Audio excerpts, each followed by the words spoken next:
Selamat datang di Scary Story, tempat di mana kisah nyata bertemu dengan sisi gelap dunia.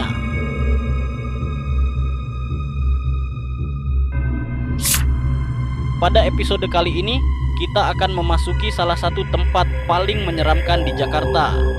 Sebuah rumah sakit yang tak hanya menyimpan cerita medis, tetapi juga kisah mistis yang tak terlupakan. Inilah cerita tentang hantu di Rumah Sakit Cipto Mangunkusumo.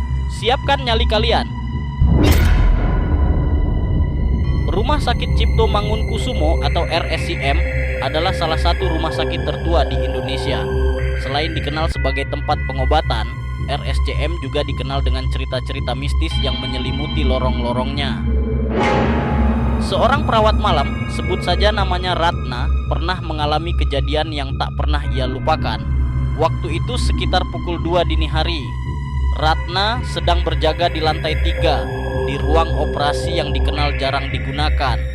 Suasana sangat sepi, hanya terdengar detak jam dinding dan suara alat medis yang berbunyi pelan.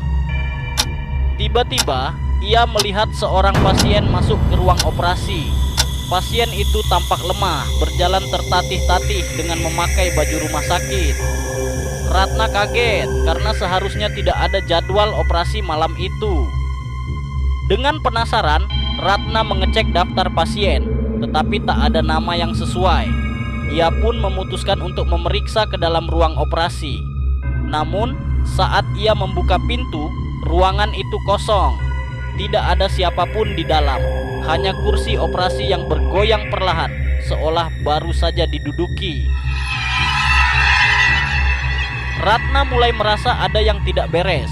Ketika ia berbalik menuju pintu, ia melihat sesuatu yang membuatnya hampir pingsan. Bayangan pasien yang tadi dilihatnya kini berdiri di depan pintu, tersenyum dingin dengan tatapan kosong. Ratna lari sekuat tenaga, meninggalkan ruang operasi tanpa menoleh lagi. Keesokan harinya ia menceritakan kejadian itu kepada rekan-rekannya.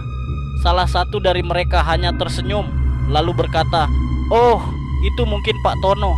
Dia memang sering terlihat di sana, padahal beliau sudah meninggal di ruang itu 5 tahun lalu."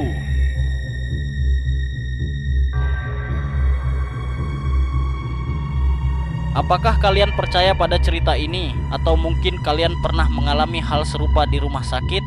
Berikan pendapat kalian di kolom komentar.